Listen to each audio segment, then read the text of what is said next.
Welcome to Midnight Sleep Chronicles. I am so glad you are here tonight. Take a deep breath with me. Just breathe. Let your shoulders drop away from your ears. Let your jaw relax. Let the tension in your face melt away.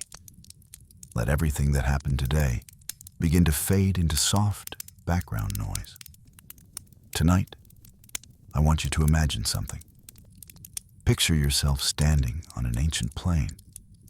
The grass is silver with morning dew. The air is cool and still.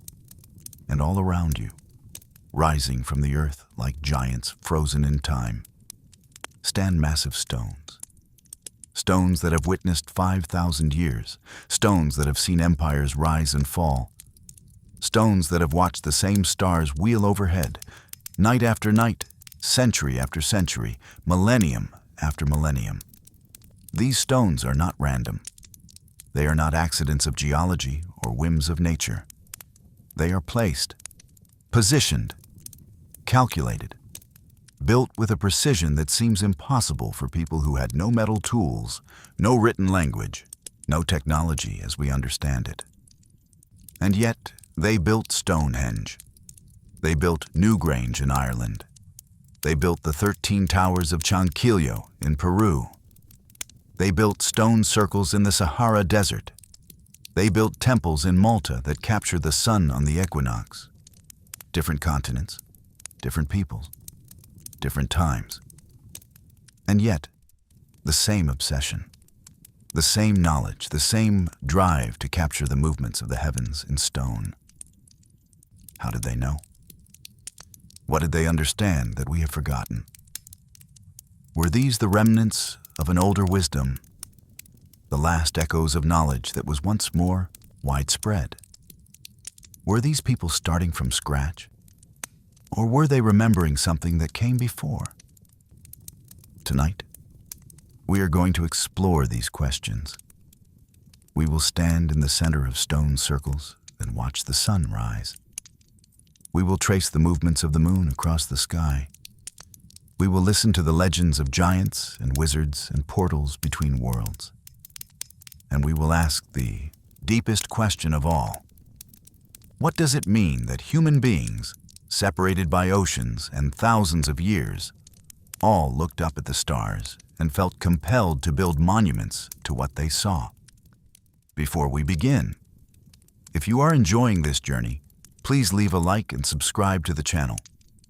It helps more people find these stories. Now, breathe deeply. Let your body settle. Let your mind become quiet.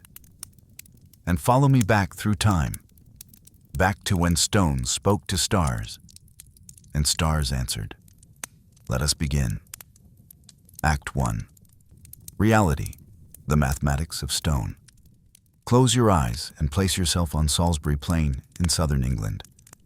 It is June 21st, the summer solstice, the longest day of the year. But right now, it is still dark. The sky is that deep blue-black that comes just before dawn. Stars are still visible, fading as the eastern horizon begins to lighten. You are standing inside a circle of stones. Some of these stones are enormous. 25 tons each, taller than 3 people standing on each other's shoulders. They are arranged in a perfect circle around you. 30 stones forming the outer ring, and above them, connecting them, are horizontal lintels, 7 tons each, curved to match the circle, fitted together with joints carved into solid rock. Inside this outer circle is another circle, smaller stones. Blue stones, they are called, because in certain light they appear blue.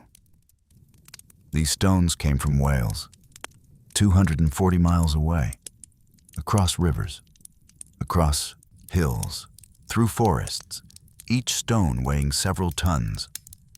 Someone decided these specific stones were important enough to transport across nearly the entire width of Britain. And at the center of it all, 5 massive structures called trilithons. Each is 2 uprights supporting a lintel. The largest stands over 7 meters tall. The stones fit together with such precision that you cannot slide a knife blade between them. This is Stonehenge, and you are about to witness what it was built to do. You turn to face northeast. Beyond the stone circle, about 80 meters away, stands a single massive stone, the heel stone. It stands outside the circle, marking something, pointing to something. The sky continues to lighten. The stars fade, and then, as you watch, the sun appears on the horizon. And something remarkable happens. The sun rises directly behind the heel stone. For a moment, it balances perfectly on top of it. The first rays of sunlight stream between the stones of the outer circle, pass through the entrance, and illuminate the center of the monument. Light fills the sacred space. The longest day has begun. This alignment happens once a year. Only once. On this day, the summer solstice. And it has happened every year for 5,000 years. This is not an accident. This is not luck. This is precision. This is knowledge. This is mathematics and astronomy carved into stone. But how? How did people who lived 5,000 years ago, who had no telescopes, no computers, no writing as we know it, create something this accurate? How did they know? Let us find out. Before we can understand what Stonehenge does, we need to understand what it is made of. Because the stones themselves tell a story. The large stones, the sarsens, are a type of sandstone. They come from the Marlborough Downs, about 20 miles north of where Stonehenge stands. These stones are among the hardest rocks in Britain. They resist weathering. They endure, which is why Stonehenge has survived 5,000 years, while wooden structures from the same period have vanished completely. Each sarsen weighs between 20 and 30 tons. To give you a sense of scale, that is the weight of about 5 elephants, or 20 cars, and they had to move 80 of these stones, 20 miles, over hills, across rivers, with nothing but ropes, wooden rollers, and human muscle. Modern experiments have tried to recreate this. The results suggest it would take at least 500 people to move one stone. 500 people pulling in unison, moving perhaps a mile per day, taking weeks to transport a single stone. But these are experiments with modern ropes, modern knowledge of physics, modern volunteers. The ancient methods may have been different, more efficient in ways we have not discovered, or perhaps more difficult than we imagine. Think about what this means. Think about the organization required. 500 people need to eat. They need water. They need shelter. They need to be coordinated. Someone needs to direct them. Someone needs to make decisions. Someone needs to have authority. And this is just transportation. Before that, the stones had to be selected, freed from the bedrock using stone hammers and antler picks, shaped, prepared. This is not casual work. This is not a weekend project. This is a society mobilizing its resources on a massive scale for a specific purpose. And then there are the blue stones. These are even more mysterious. They do not come from anywhere near Stonehenge. They come from the Preseli Hills in western Wales, 240 miles away. Why? Why bring stones from Wales when there were perfectly good stones much closer? The answer, we now know, has to do with sound. The blue stones have acoustic properties. When struck, they ring. Different stones produce different tones.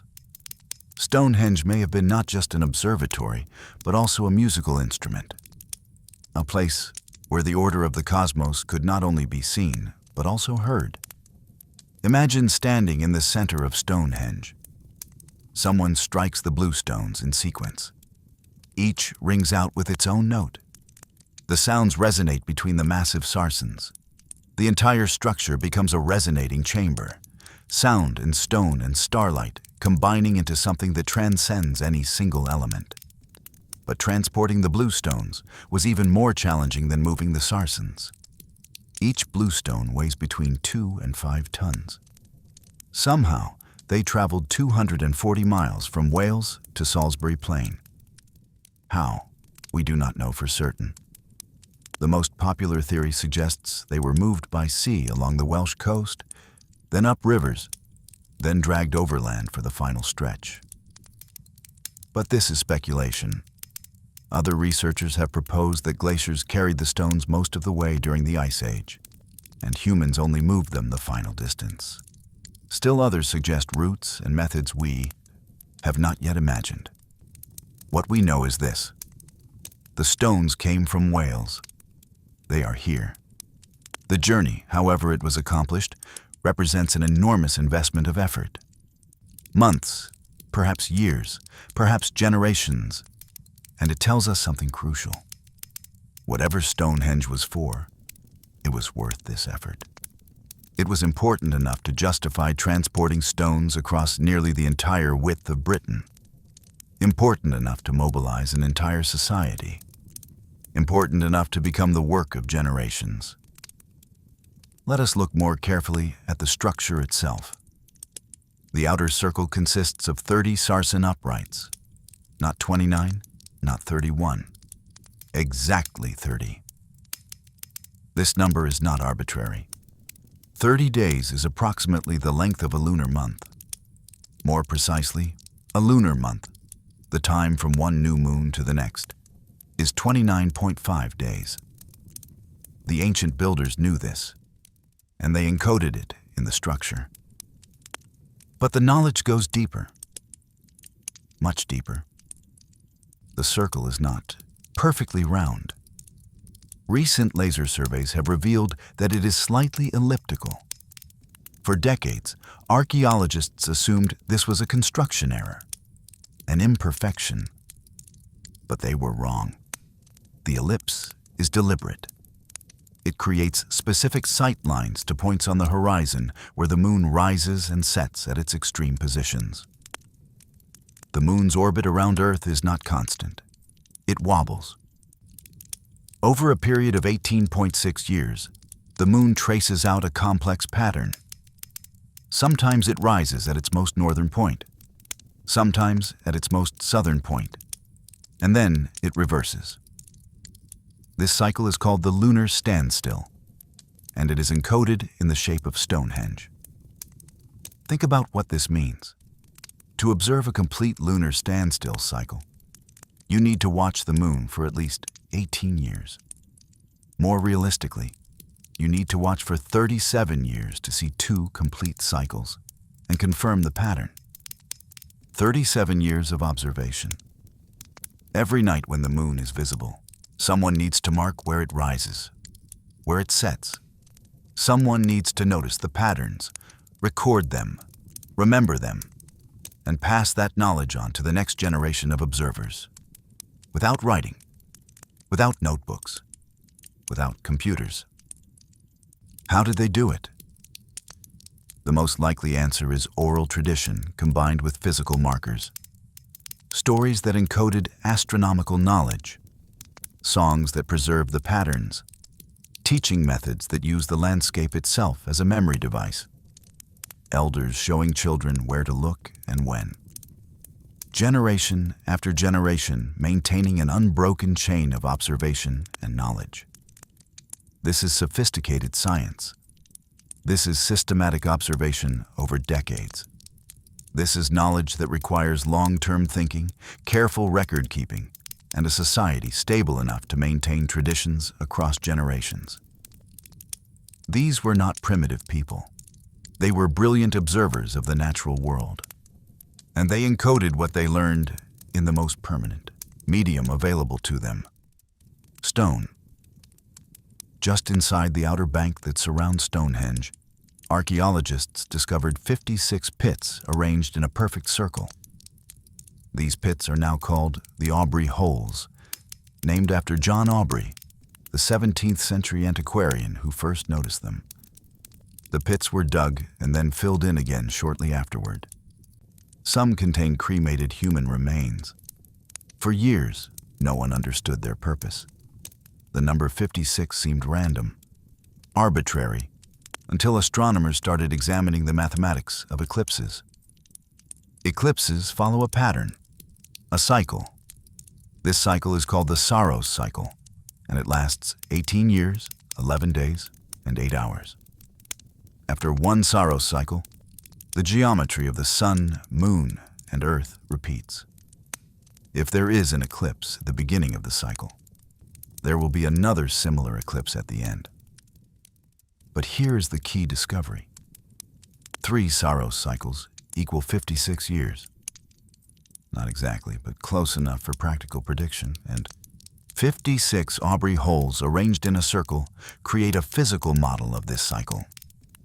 You place markers in the holes. Each year, you move the markers forward 1 hole. After 56 years, you have completed the circuit. And along the way, the positions of the markers tell you when eclipses are likely to occur. This is not speculation. Astronomer Gerald Hawkins demonstrated in the 1960s that the Aubrey holes function as a working eclipse calculator. Not perfect, but remarkably accurate for a device consisting of nothing more than holes in the ground and movable markers. Imagine possessing this knowledge 5,000 years ago. Imagine being able to tell your people, in 3 years, on the 10th day of summer, the sun will darken at midday. The day will turn to twilight. And then, 3 years later, it happens exactly as you predicted. The power this would give you, the authority. You would be seen as someone who understands the movements of the gods. Someone who can predict when the sun will be devoured by darkness and when it will return.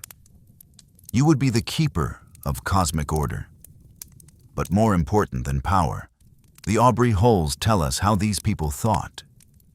They did not see eclipses as random events or punishments from angry gods.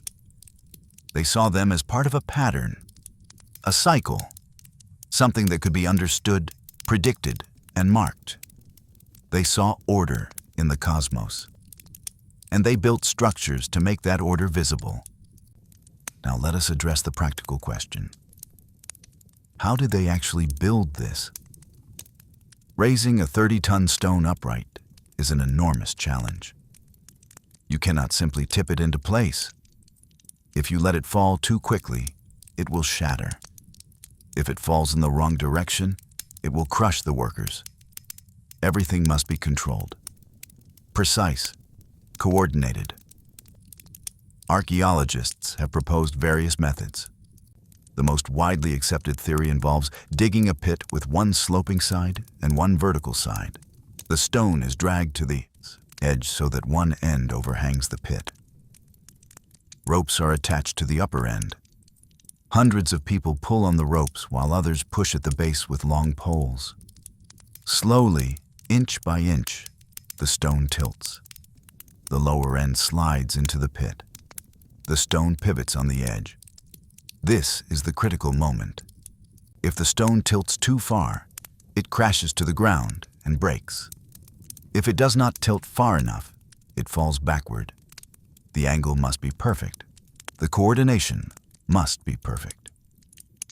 Experiments with scaled replicas suggest this method could work, but we cannot be certain this is how they did it.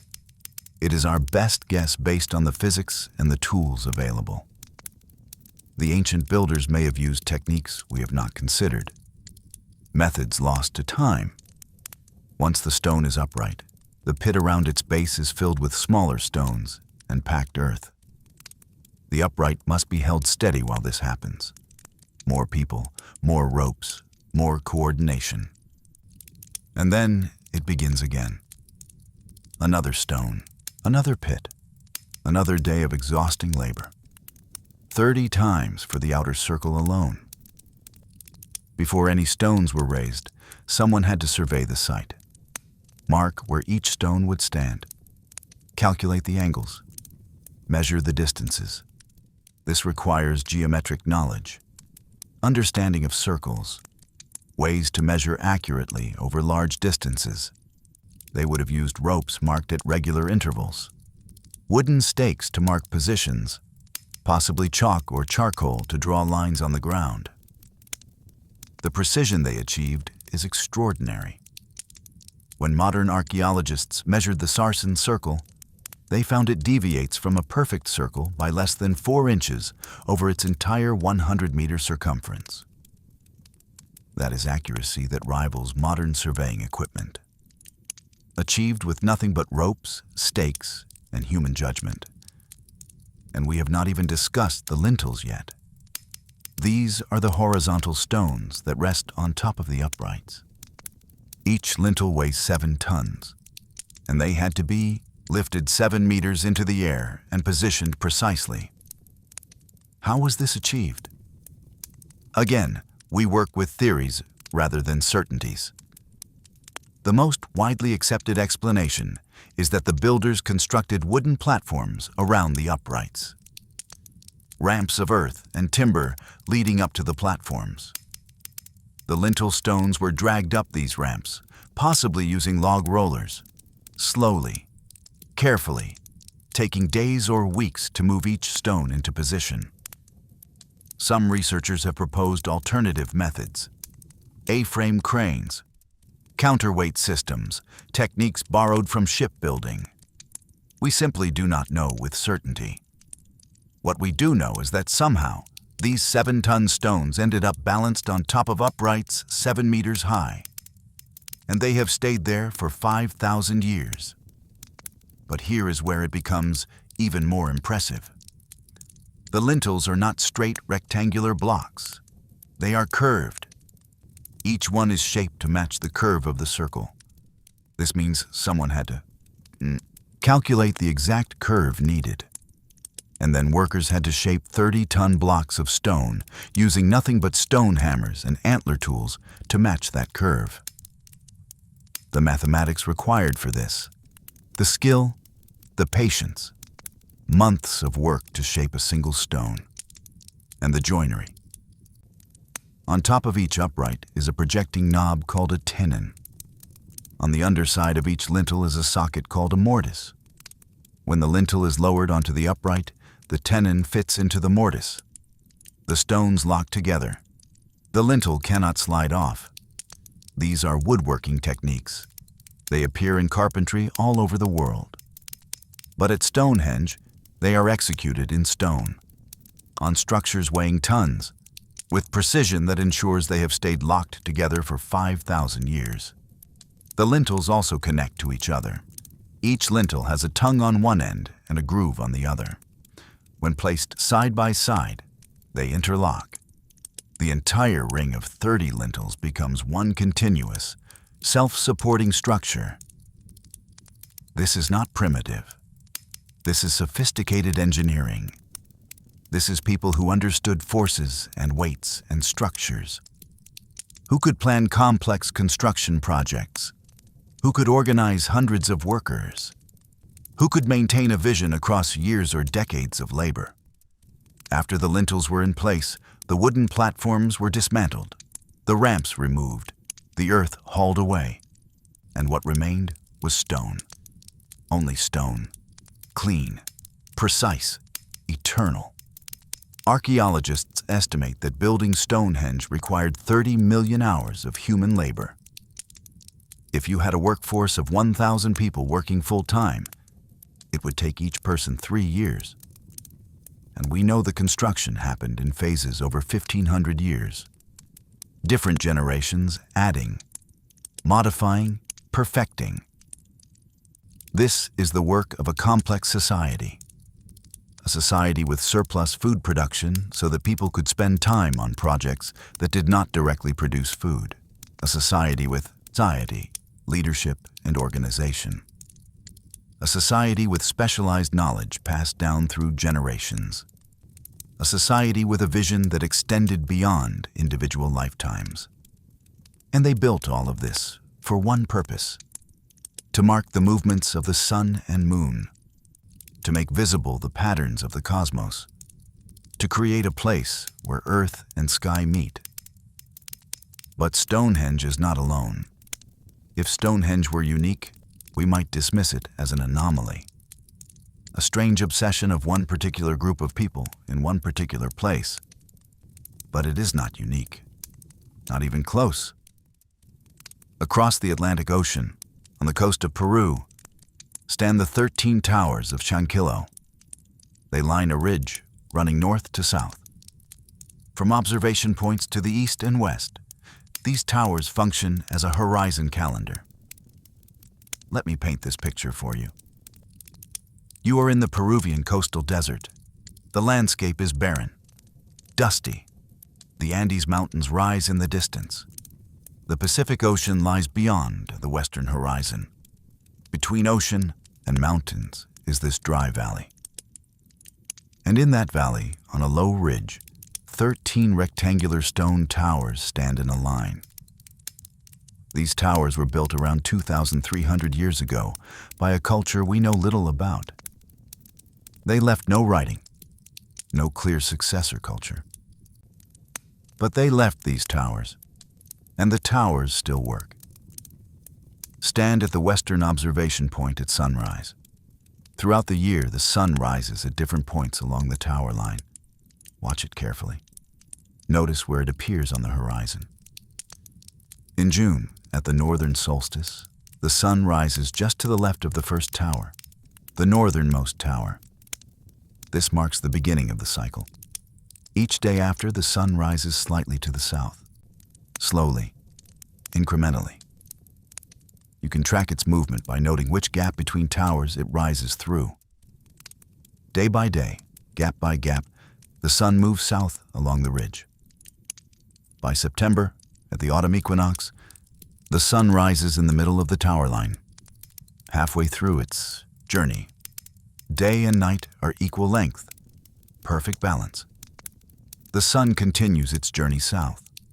By December, at the southern solstice, it rises just to the right of the last tower, the southernmost tower.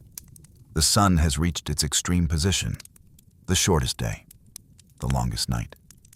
And then it reverses. Slowly, the sun begins moving north again, back through the gaps, back along the tower line.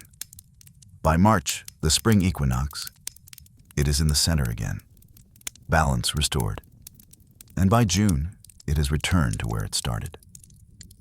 The cycle is complete. The spacing between the towers is not uniform. Look carefully, and you will notice. The towers are closer together at the north and south ends, farther apart in the middle. This is not an accident.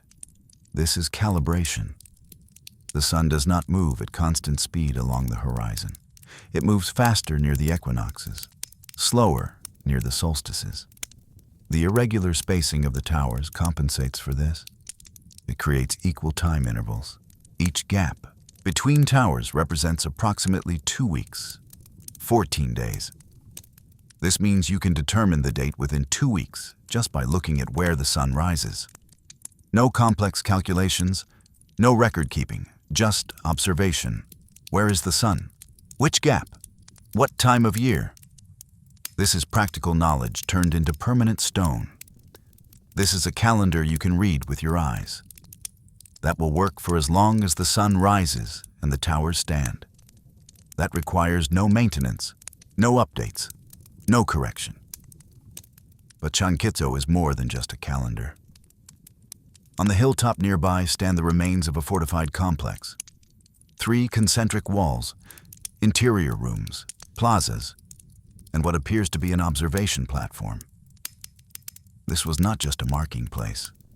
This was a ceremonial center, a place where people gathered, where astronomer priests could observe the sky, where rituals tied to the solar year were performed.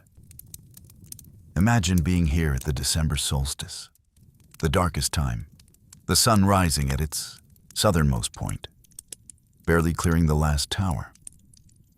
The day will be short, the night long, but you know, because the towers tell you, that this is the turning point. From tomorrow, the sun will begin its return journey north. The days will lengthen. The light will return. The cycle will continue.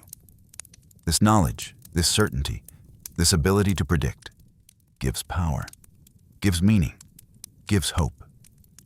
The universe is not random. It follows patterns. And we can know those patterns. We can mark them. We can participate in them.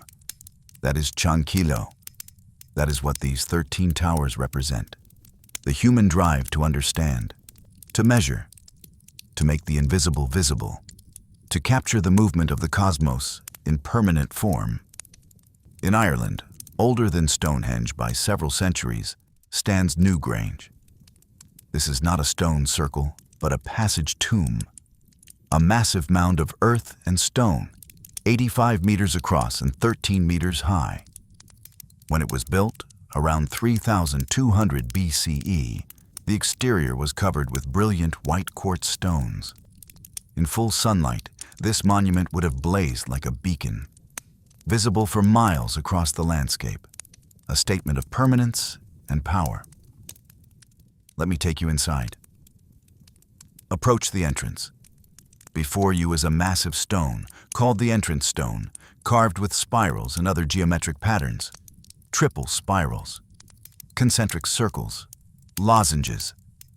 These carvings are not decoration.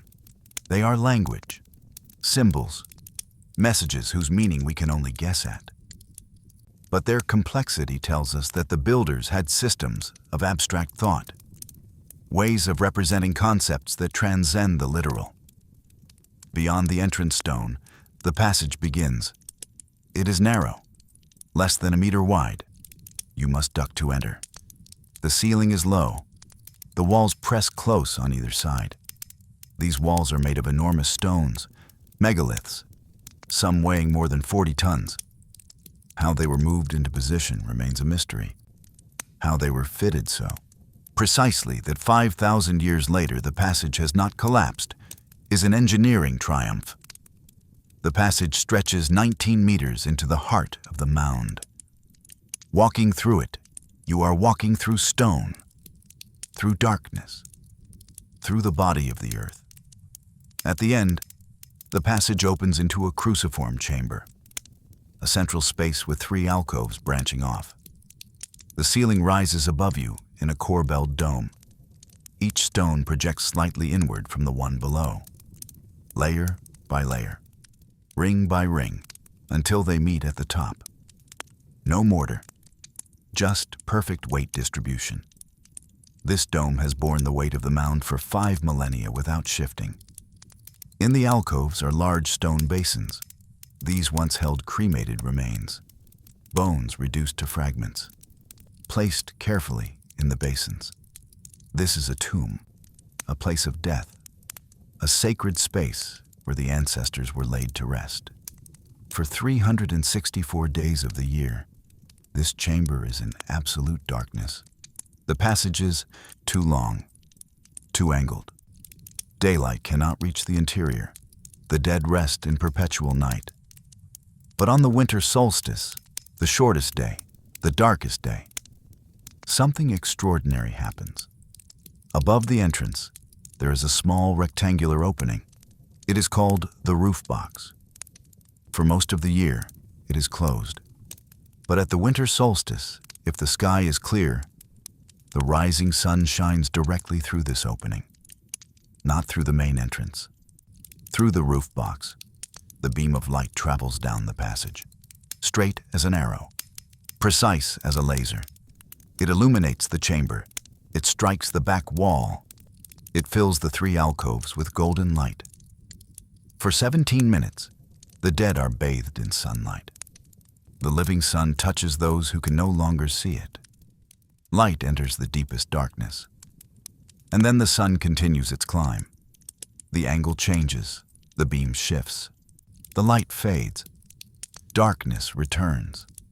The ancestors return to shadow for another year. The precision required for this is staggering. The roof box had to be positioned at exactly the right height and exactly the right angle. The passage had to be aligned to within 1 degree of the solstice sunrise azimuth. The floor of the passage actually slopes upward slightly, raising the trajectory of the light beam so it can illuminate the chamber at the far end. Someone calculated all of this. Someone understood the geometry, the trajectory of sunlight, the angle of the sunrise on that one specific day, and they incorporated that understanding into a structure that would stand for 5,000 years.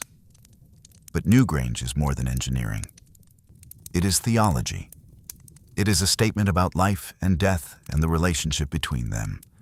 The sun dies every evening when it sets. It is reborn every morning when it rises.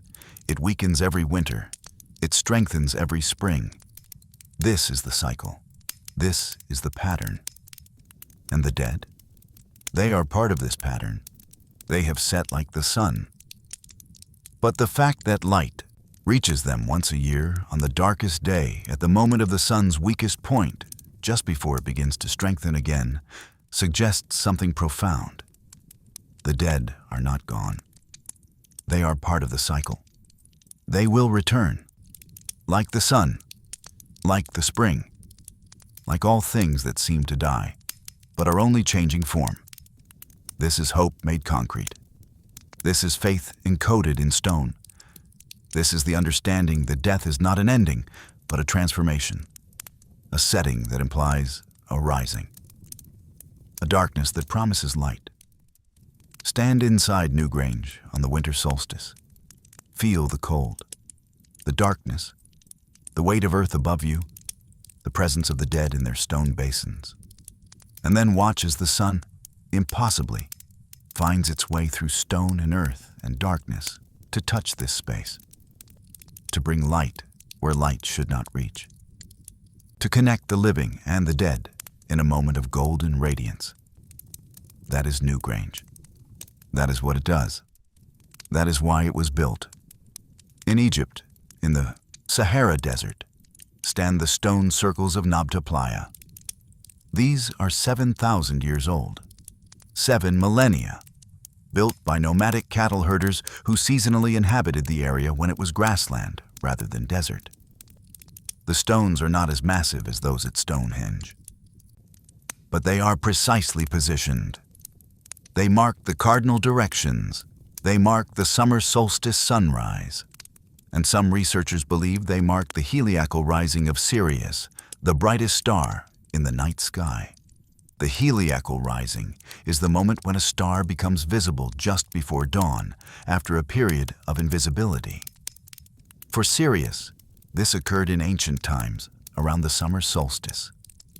And in Egypt, it coincided with the annual flooding of the Nile, the most important event in the Egyptian calendar, the event that made agriculture possible, life itself. If the people of Nabta Playa were observing Sirius 7,000 years ago, they were establishing patterns that would later become central to Egyptian civilization. They were the deep ancestors, the ones who first noticed, first marked, first remembered. And there are stone alignments at Nabta Playa that some researchers interpret as a star map. Megalithic stones arranged to represent Orion's belt, the 3 stars that form the most recognizable part of that constellation. If true, this is a model of the heavens built on Earth, an attempt to connect terrestrial and celestial, to make the pattern of stars visible in stone. In Malta, the Menajdra temples face east. The structure consists of 3 linked buildings made of massive limestone blocks. During the spring and autumn equinoxes, the rising sun shines through the main entrance and illuminates the central altar. The light splits the doorway exactly in half in light, half in shadow. Perfect balance. Day and night equal. This happens twice a year, the 2 moments of equilibrium. When light and dark are in perfect balance, the temples mark these moments, celebrate them, make them sacred. But Menajdra also marks the solstices. Different entrances illuminate on different days. The entire structure functions as a solar calendar, a place where you can track the sun's yearly journey, where you can know, just by observing the light, what season you are in, what is coming next. Different continents, different peoples, different times. Stonehenge in Britain, Chanquillo in Peru, Newgrange in Ireland, Nabta Playa in Egypt, Najdra in Malta, and dozens more scattered across the world. They never met. They never communicated. They had no knowledge of each other's existence. And yet they all did the same thing. They looked at the sky. They noticed patterns. They measured movements. And they built structures to mark what they saw. This is not coincidence. This is not cultural diffusion. This is something deeper, something about human consciousness itself. We are pattern-seeking animals. We see the sun rise and set. We watch the moon wax and wane. We notice that stars move across the sky, and we feel compelled to understand, to measure, to mark, to make permanent what is transient.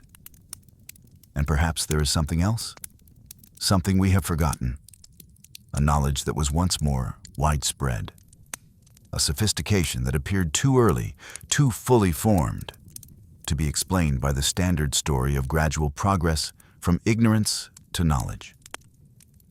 Perhaps these monuments are not beginnings.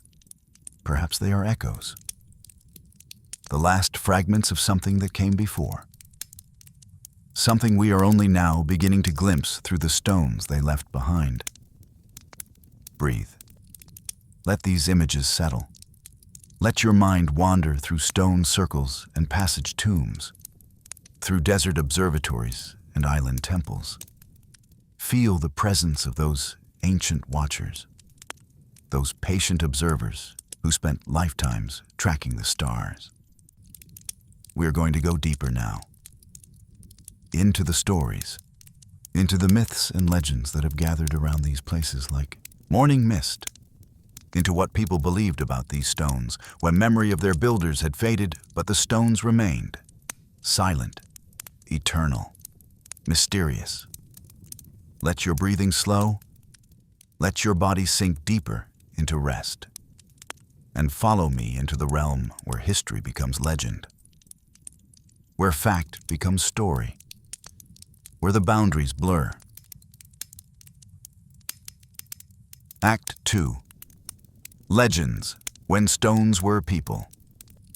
There is a story about Stonehenge, a medieval legend recorded by Geoffrey of Monmouth in the 12th century, long after the original builders were forgotten.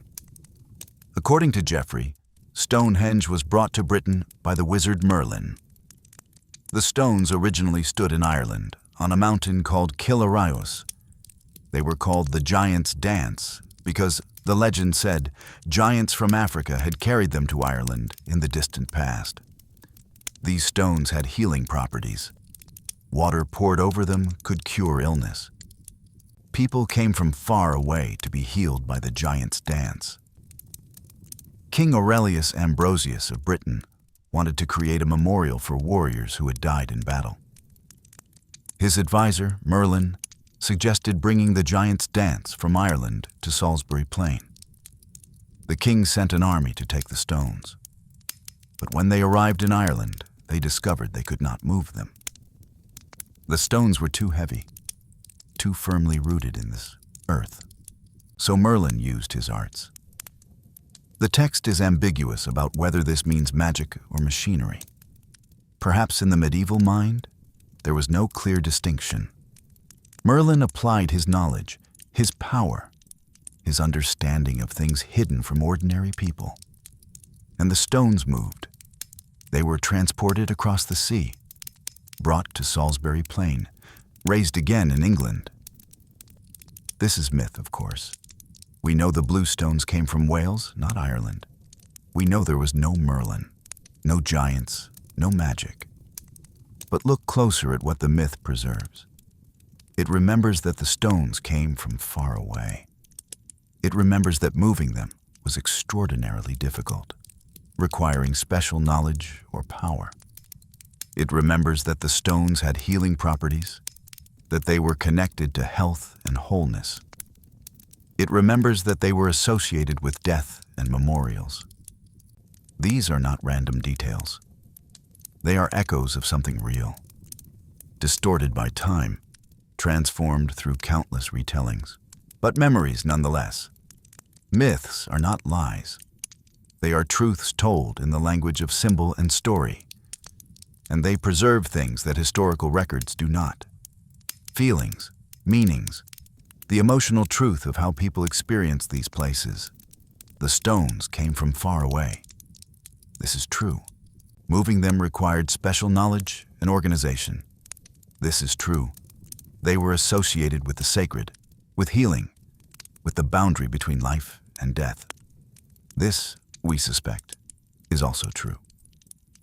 The myth is memory. Imperfect memory, but memory.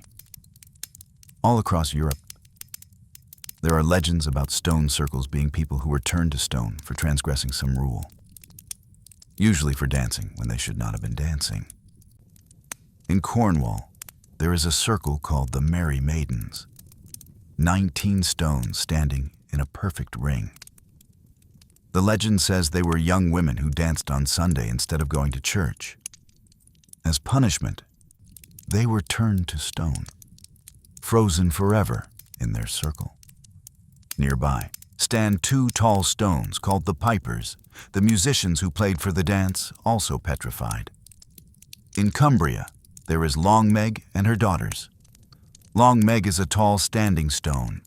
Her daughters are the circle around her.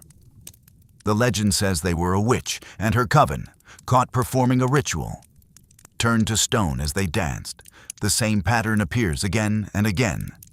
Dancers, music, transgression, punishment, petrification.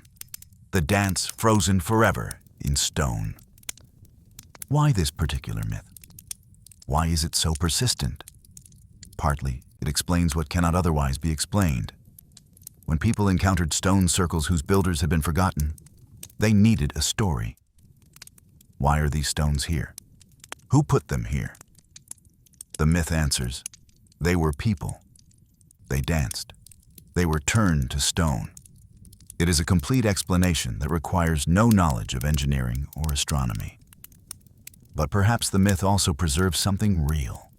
Not literal petrification, of course, but the memory that these places were gathering sites, that people came together here, that movement, rhythm, dance were part of what happened. We know from other ancient cultures that dance and astronomy are deeply connected. The Hopi people have ceremonial dances tied to the solar calendar. The movements of the dancers mirror the movements of the sun. The Dogon people of Mali have dances that encode astronomical knowledge. The steps, the patterns, the rhythms all contain information about the stars.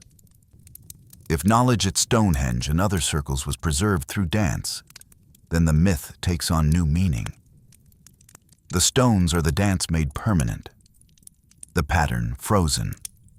The knowledge encoded not just in astronomical alignments, but in the very spacing and arrangement of the stones, which might reflect choreographies now lost.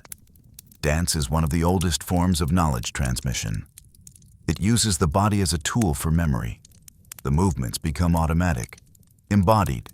You can dance a pattern you learned as a child without consciously remembering the steps. The body remembers. If astronomical knowledge was passed down through dance, it would survive even without writing. The patterns of the dance would mirror the patterns of the stars. To learn the dance would be to learn the cosmos. To perform the dance would be to participate in cosmic order. And when people could no longer dance because they no longer remembered the steps, the stones would remain. The pattern preserved, the dancers frozen, not by magic, by time, by the slow forgetting that comes when cultures change and knowledge is lost. The myth of dancers turned to stone might be a memory of this. The stones are the dance, were the dance, will always be the dance, even when no one remembers the steps. Many legends speak of giants as the builders of megalithic monuments, not just at Stonehenge, but at stone circles and dolmens across Europe. Giants are beings from before, from the time when the world was young, when things were different, when magic was real, when stones could be lifted by strength alone rather than machinery and planning. But what if the giants represent something else? What if they are a mythological way of saying, these monuments were built by people who were greater than us, who knew more than us, who could do things we cannot do? Not literal giants with enormous bodies, but metaphorical giants, people of great knowledge, great capability, great vision. The ancestors who possessed wisdom we have lost. In Norse mythology, the giants are the oldest beings. They existed before the gods. They possess ancient knowledge, secret knowledge, rune wisdom, the ability to see into the future and the past. When medieval Europeans encountered megalithic monuments, they had no framework for understanding them. Their own ancestors had been building with wood and thatch. These stone structures seemed impossible. So they attributed them to a time before, a time of giants, a time when such things were possible. But in calling the builders giants, they were acknowledging something real.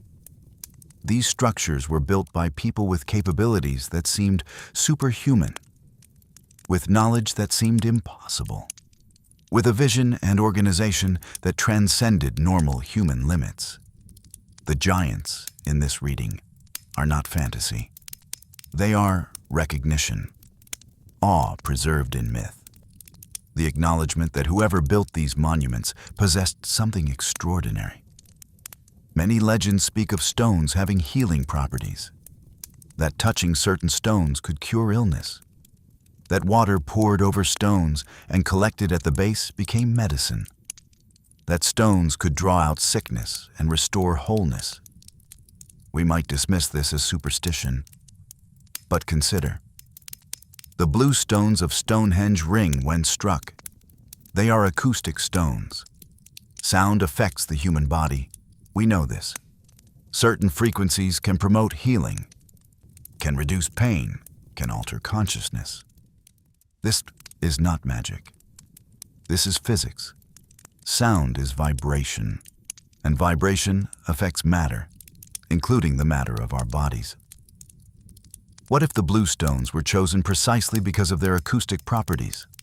What if part of the ritual at Stonehenge involved striking the stones, creating sounds, frequencies? What if people came to Stonehenge seeking healing, and part of the healing was immersion in sound? We also know that pilgrimage itself has healing properties. The journey, the intention, the hope, the community of fellow seekers. These things affect health. Mind affects body. Belief affects outcome. This is not mysticism. This is medicine acknowledging what we have always known, but sometimes forget.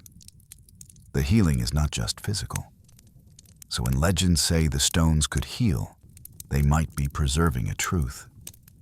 Not that touching a stone magically cures disease, but that the experience of coming to Stonehenge, of being in that space, of participating in whatever rituals happened there, had healing properties. Psychological healing, spiritual healing, social healing. And sometimes, through mechanisms we do not fully understand, physical healing as well. The legends are not literal, but they are not lies either. They are truth clothed in symbol. There is another class of legends about stone circles. Stranger legends, harder to categorize. They speak of the stones as portals, thin places, locations where the boundary between this world and other worlds becomes permeable, where, under certain conditions, at certain times, you might step through and find yourself somewhere else. Someone else. Stories from the British Isles tell of people who wandered too close to standing stones at midnight or on May Eve or midsummer and vanished.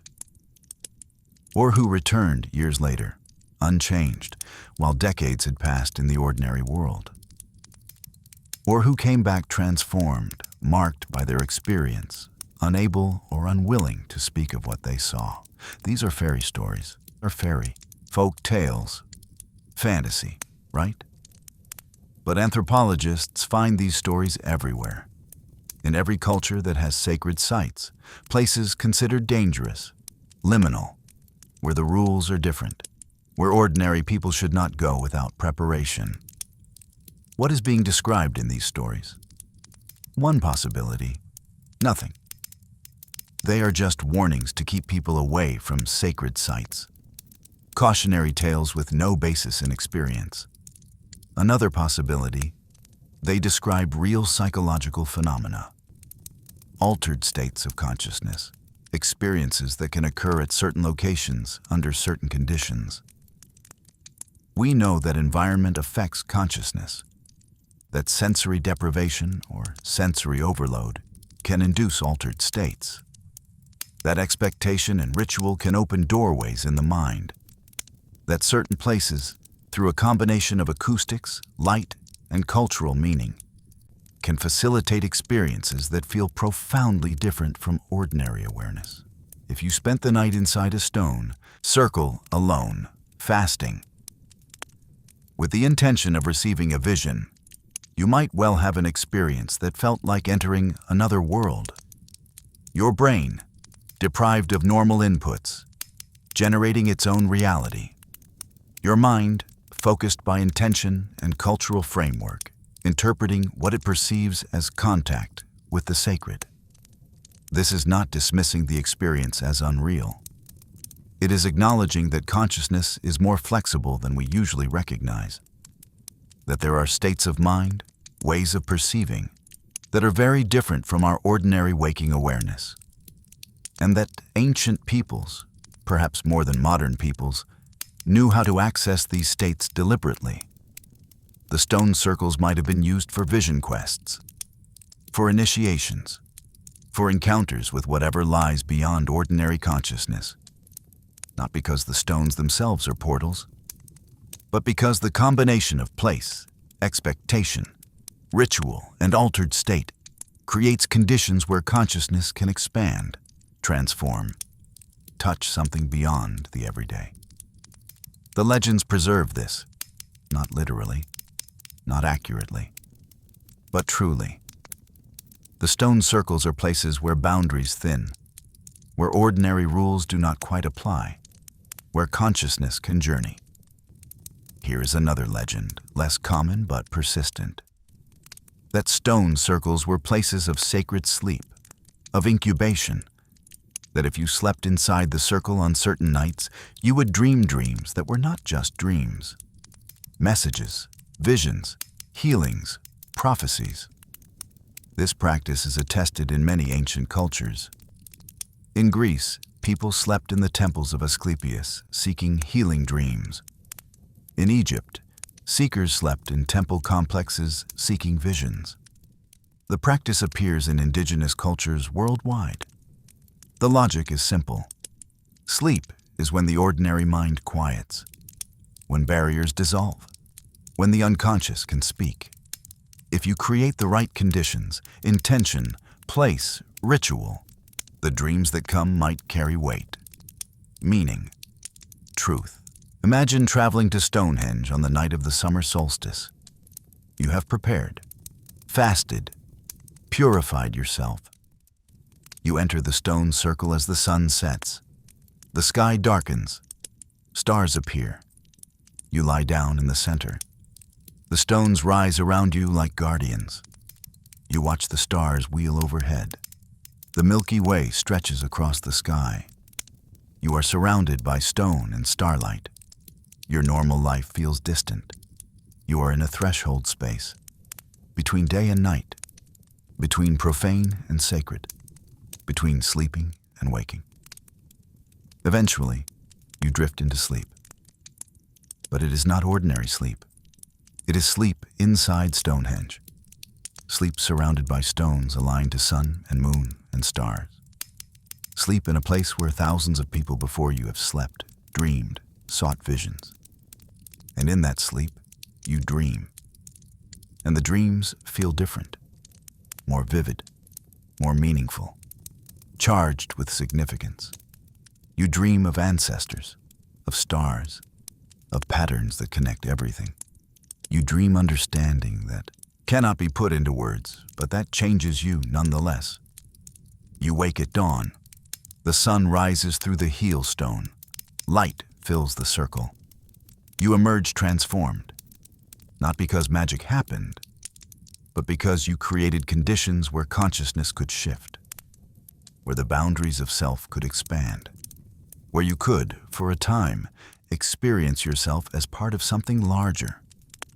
This is what the legends of sacred sleep might be preserving. Not supernatural events, but practices, techniques, ways of using these stone structures as tools for transformation. Here's the strangest legend, the one that challenges us most. The persistent story, found in many cultures, that the gods taught humanity astronomy. That the knowledge encoded in places like Stonehenge was not discovered, but given. Transmitted from beings who knew more than humans could discover on their own. In Egypt, the god Thoth taught astronomy, writing, and mathematics. In Sumeria, the Anunnaki brought knowledge from the heavens. In Greece, Prometheus stole fire from the gods and gave it to humanity. And with fire came all knowledge. In Mesoamerica, Quetzalcoatl taught calendar systems and agriculture. The pattern repeats across cultures. Divine beings or culture heroes appear. They teach, they transmit knowledge, and then they depart, leaving humanity to build on the foundation they provided. Modern scholarship dismisses this as myth-making, as a way to add authority to knowledge by claiming divine origin. And this is surely part of what is happening. But consider another possibility. What if these myths preserve memory of knowledge transmission? But the transmitters were not gods, but earlier humans. What if there was an earlier culture, more advanced in astronomy and architecture, whose knowledge survived in fragments? What if travelers or traders brought astronomical understanding from one region to another? What if refugees from a collapsed civilization carried knowledge with them? The myths would preserve the transmission. The sense that knowledge came from outside, from before, from others who knew more. But the details would be transformed, the human teachers becoming divine, the slow transmission becoming a single revelatory moment, the ordinary becoming numinous. We know that oral traditions can preserve information across vast spans of time. Aboriginal Australian songlines contain accurate knowledge of coastlines that existed over 10,000 years ago, before sea level rise drowned them. The information survived 10,000 years of oral transmission. If oral traditions can do that, then perhaps they can also preserve memory of knowledge transmission, of teachers, of an earlier time when the knowledge was more complete, more widespread, before it was lost and had to be painstakingly recovered from fragments encoded in stone. The legends of gods teaching astronomy might be garbled memories of human history, memories that something that came before. That knowledge has been lost, that we are, in some sense, remembering rather than discovering. Breathe now. Let these legends settle in your mind. Let them become dreams. They are not history in the strict sense, but they are not lies. They are memories transformed by time, truths told in the language of symbol and story. The stones were people, were giants, were dancers, were healers, were portals, were classrooms where gods taught. Or perhaps more simply, the stones were important, sacred, connected to something beyond the everyday.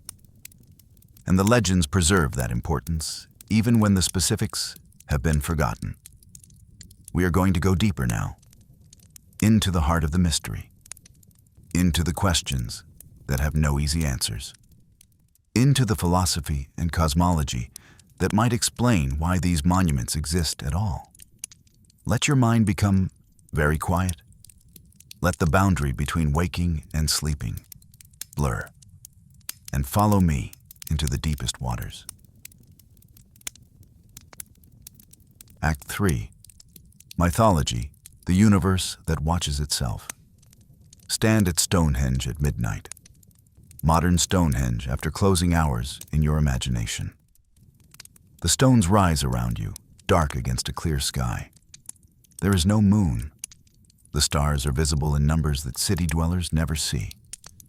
The Milky Way stretches overhead like a river of light. You are surrounded by stone, enclosed by stone, protected by stone. And above you, surrounding you in a different way, are the stars. 5,000 years of stars. The same stars the builders watched, the same patterns, the same slow wheel turning overhead. And in this moment, standing between stone and star, something shifts in your awareness. You realize that you are not separate from what you are observing. You are not an observer watching the cosmos.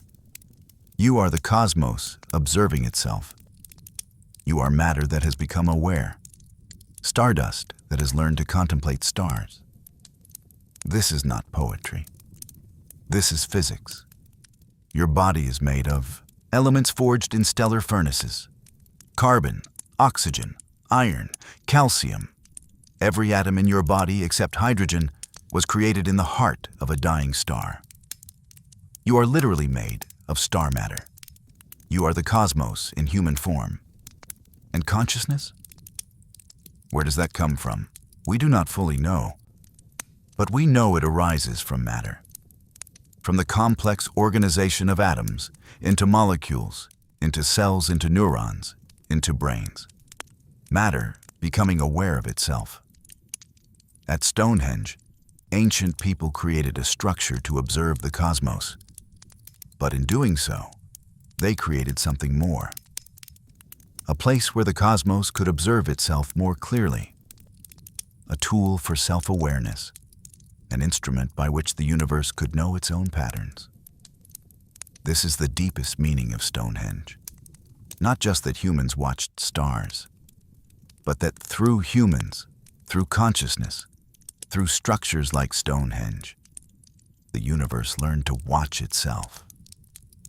Let us explore what this means. Western culture thinks of time as a line.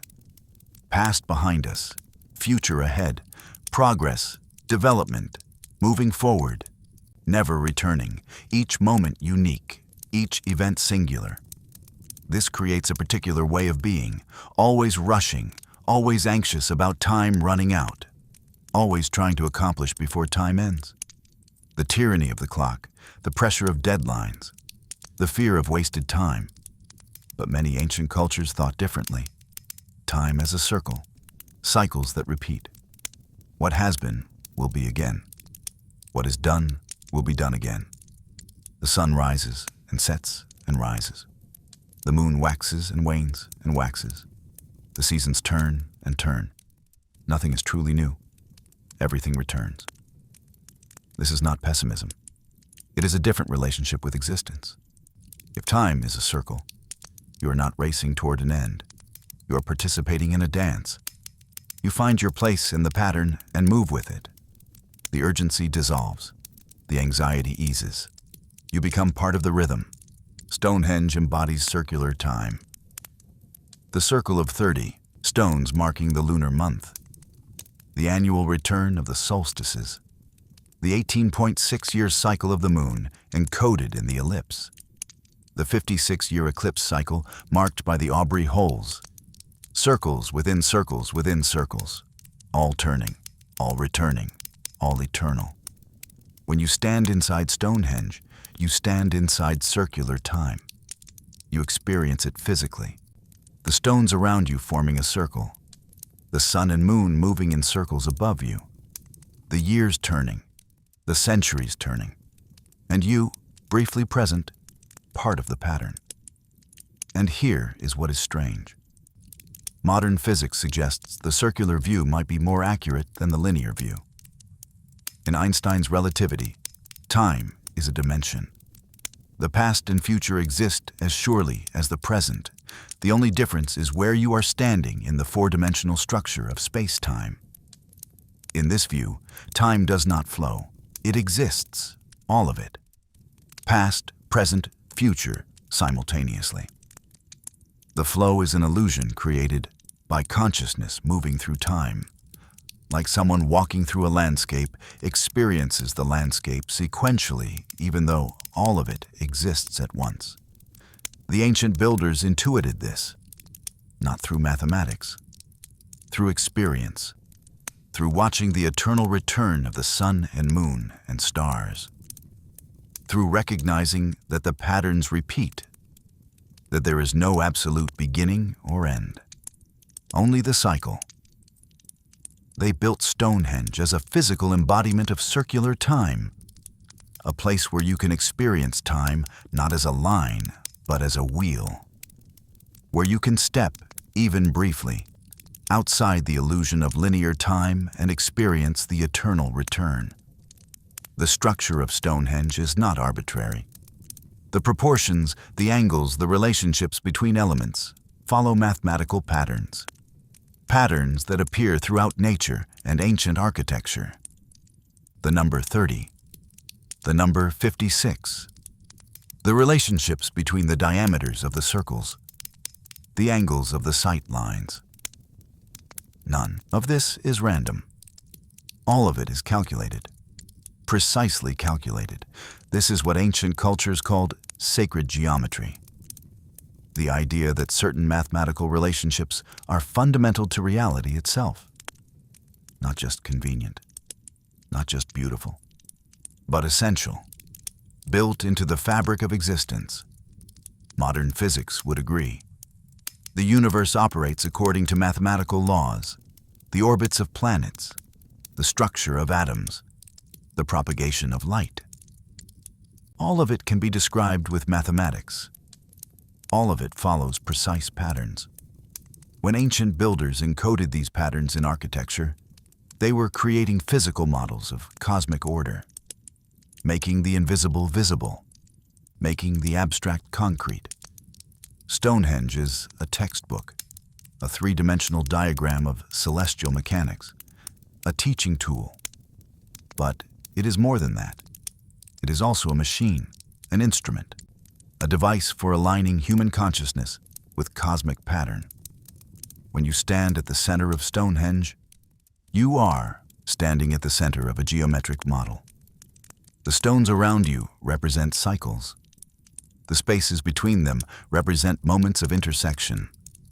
You are inside a diagram of time and space, and being inside changes you, changes how you perceive, how you think, how you relate to the cosmos. This is why it feels significant, why consciousness shifts in that space. Not because of magic, because of geometry, because the structure itself, through its proportions and alignments, affects perception. Quantum physics tells us something strange. At the smallest scales, particles exist in superposition, in multiple states simultaneously. A particle can be here and there at the same time, moving and still, spinning clockwise and counterclockwise, until it is observed. The moment observation happens, the superposition collapses. The particle becomes definite, here or there, moving or still, spinning one way or the other. Observation affects reality. The observer is not separate from what is observed. The act of measuring changes what is measured. Consciousness participates in creating reality. This seems like cutting-edge modern physics. But ancient astronomers knew something similar, not through mathematics, but through experience. They understood that watching the sky changed them, that observing the patterns transformed their relationship with those patterns, that the observer and the observed are intertwined. At Stonehenge, this relationship is built into the structure. The monument is both observatory and temple, both scientific instrument and sacred space. There is no separation. The two are one. When the Neolithic astronomers stood inside Stonehenge tracking the moon, they were not just collecting data. They were participating, communing. The act of observation was itself sacred. The attention was the offering. The watching was the worship. We have lost this unified vision. We have separated science from religion, knowing from being, observation from participation. But Stonehenge reminds us that this separation is false, artificial, modern. Understanding the cosmos and being part of the cosmos are the same thing. To measure is to participate. To observe is to connect. Knowledge is relationship. Now we must confront the central mystery directly. How did they know? The astronomical knowledge required to build Stonehenge is sophisticated. You need to understand the solar year to the precision of a quarter day. You need to track the moon's 18.6-year cycle. You need to predict eclipses using the Saros cycle. You need geometric knowledge to create accurate circles and alignments. This knowledge requires decades of observation, multiple generations of astronomers maintaining records, preserving information, teaching the next generation, without writing, without instruments, with nothing but patient watching and excellent memory. This is possible.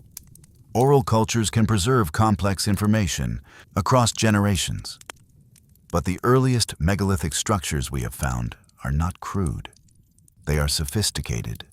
Newgrange predates Stonehenge and is more precisely aligned. The learning curve we would expect is not there. What does this mean? Several possibilities exist, all unsettling in different ways. 1. We underestimate ancient peoples. We assume that without writing and technology, they must have been limited. But perhaps sophisticated astronomy does not require technology. Perhaps it requires time, attention, and clear, dark skies. Things ancient peoples had in abundance. 2. There was knowledge transfer. Travelers brought astronomical understanding from one region to another, or knowledge survived from an earlier culture whose other remains have not been identified. The sophistication appeared suddenly because it was transmitted, not discovered. 3. There was an earlier civilization, something before, more advanced in certain domains. That civilization collapsed or was destroyed, but fragments of its knowledge survived, encoded in oral traditions, passed down, partially forgotten. Stonehenge and similar monuments are echoes, remnants, the last flowering of knowledge that was once more complete. The third possibility challenges orthodox archaeology, but it deserves consideration because the evidence is strange, the sophistication is real, and the standard explanations feel incomplete. If time is circular rather than linear, then perhaps history is also circular. Rises and falls, accumulations and losses. Perhaps there have been previous heights, previous sophistications, and Stonehenge is a memory, a monument to knowledge that came before and was nearly lost. We cannot know for certain. The deep past has few reliable witnesses. But the stones remain, and they continue to ask the question, how did you know? Where did your knowledge come from? Are you showing us something we have forgotten? At the heart of everything we have explored is a single idea, an idea that is both very ancient and very modern. The universe is not dead matter following mechanical laws. It is alive, conscious, aware, not alive in the sense of being a single organism, but alive in the sense that consciousness is fundamental, that awareness is built into reality at every level, that matter and mind are not separate, but different aspects of a single underlying reality. The sun is not just a ball of fusing hydrogen. It is the giver of life, the source of energy, the reason anything exists on Earth. To understand the sun is to understand life itself. The moon is not just a satellite reflecting light.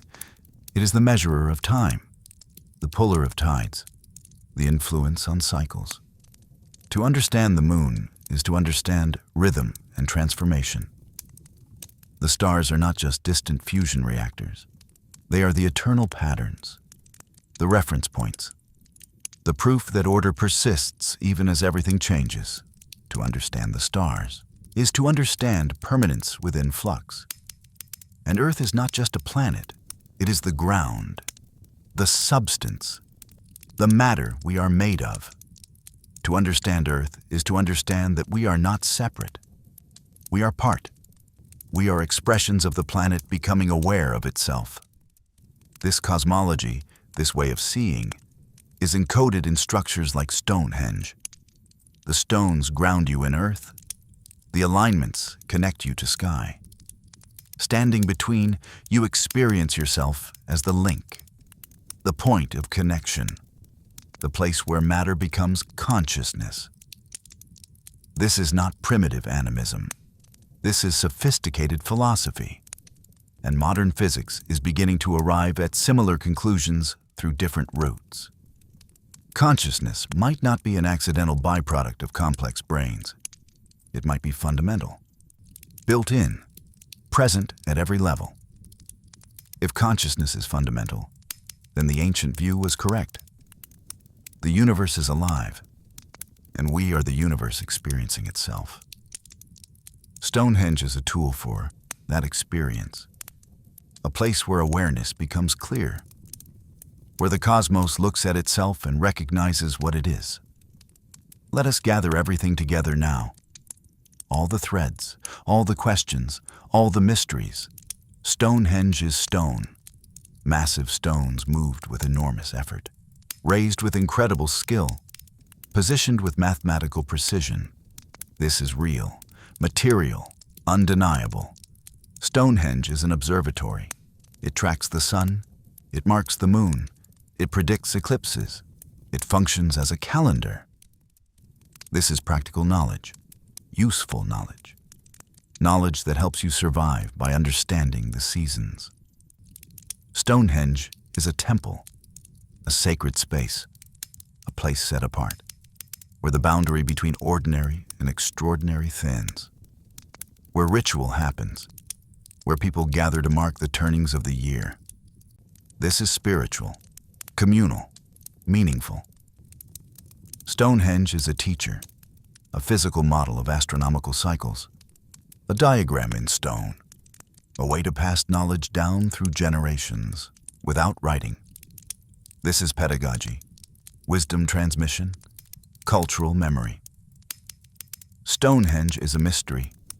It asks questions we cannot fully answer. How did they build it? Where did the knowledge come from? What happened in that space? What did it mean to them? These questions remain. And finally, Stonehenge is a mirror. When we look at it, we see ourselves, our need to understand, our drive to create meaning, our compulsion to connect with something larger than ourselves. The monument reflects back to us what it means to be human. All of these are true simultaneously. The monument is all of these things at once. To understand Stonehenge, you cannot separate them. You must hold them all together. Stone and star and sacred and science and mystery, all one, all part of the pattern. And the pattern connects. Stonehenge to Newgrange, to Chanquillo, to Nabta Playa, to Menajdra, to every other place where humans looked up and felt compelled to mark what they saw. The pattern connects ancient peoples to each other across impossible distances. The pattern connects the past to the present to the future. The pattern connects earth to sky, matter to consciousness, human to cosmos. We are part of the pattern. When we stand at Stonehenge, when we watch the sun rise, when we track the moon, when we notice the stars, we are participating in something that humans have done for thousands of years. Something fundamental to what we are. We are the pattern-seeking animals, the star-watching apes, the matter that learned to contemplate its own existence. And Stonehenge is our monument to that capacity, our statement in stone that we see. We notice, we understand, we are aware. So what do we do with all of this? How does it change us? What does it mean for how we live? Perhaps we begin by paying attention, by looking up, by noticing where the sun rises and sets, by tracking the moon through its phases, by learning a few constellations, not as an intellectual exercise, as a practice, a way of connecting. Perhaps we mark the turnings, the solstices and equinoxes, not with elaborate ritual unless that calls to you, but with acknowledgement, with awareness, taking a moment to recognize this is the longest day. This is the equal night. The seasons are turning. The pattern continues. Perhaps we remember that we are part of something vast, that our brief lives are embedded in cycles that have turned for billions of years and will turn for billions more, that we are not separate observers but participants, not outside the cosmos but within it, made of it, expressions of it. Perhaps we recover the unified vision, the understanding that there is no wall between science and spirituality, that precise measurement and reverent awe are not opposites, but complements, that the more we understand about the universe, the more miraculous it becomes. Perhaps we ask better questions, not just what, but why, not just how does it work, but what does it mean? Not just when was it built, but what were they trying to tell us? Perhaps we recognize that Stonehenge and its siblings are not just relics of the past. They are messages from our ancestors, from ourselves, from the part of human nature that needs to reach beyond the immediate, beyond the practical, beyond survival, toward meaning, toward beauty, toward connection with the eternal. They tell us, you are part of this. You always have been. You always will be. The stones will crumble eventually, but the pattern they marked will persist. And as long as humans exist, we will look up. We will notice. We will measure. We will mark. We will remember. This is who we are. Now, let us return to where we began. Standing on Salisbury Plain, inside the stone circle. Dawn approaching. The longest day about to begin. You have been here all night, watching the stars wheel, listening to the stones sing in the wind, feeling time become circular, feeling yourself become part of something ancient and ongoing. The sky begins to lighten. The stars fade, and there, on the horizon, the sun appears, rising exactly behind the heelstone. The first ray of light enters the circle, passes between the massive uprights, illuminates the central space. You feel the warmth on your face. You see the light transforming shadow into form. And you understand something that words cannot capture. Something about time and consciousness and pattern and meaning. Something the stones have been holding for 5,000 years. Something they will hold for 5,000 more. This is not secret knowledge. This is not hidden wisdom. This is available to anyone who pays attention, who stands in the right place at the right time with the right awareness. This is the gift, the message, the teaching encoded in stone. We are not separate. We are not alone. We are part of the pattern, part of the dance, part of the great turning of earth and moon and sun and stars. The monuments stand to remind us of this. Not because we would forget otherwise, but because in the rush of daily life, in the demands of survival, in the noise of modern existence, it is easy to lose connection, easy to forget, easy to feel alone and meaningless and adrift. The stones say, you are not adrift. You are anchored. You are connected.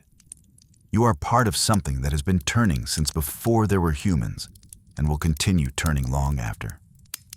Rest in that knowledge now. Let it settle deep into your bones, into your consciousness. You do not need to hold on to it consciously. It is part of you now. When you need it, it will be there. And tomorrow, when you wake, perhaps you will notice the sun differently. Perhaps you will feel the turning of the earth. Perhaps you will see yourself as part of the pattern, part of the cosmos, looking at itself with human eyes. And that is enough. That is everything. That is what the stones have been teaching for 5,000 years. Rest now. Let sleep come gently. Let your breathing slow and deepen. Let your body release completely into rest. Dream of stones standing in circles. Dream of stars wheeling overhead. Dream of dawn breaking over ancient horizons. Dream of light touching stone, touching consciousness, touching the eternal pattern.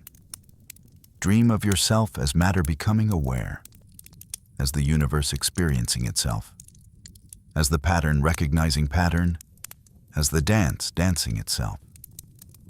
And know that when you wake, the stones will still stand, the sun will still rise, the pattern will persist, and you will be part of it.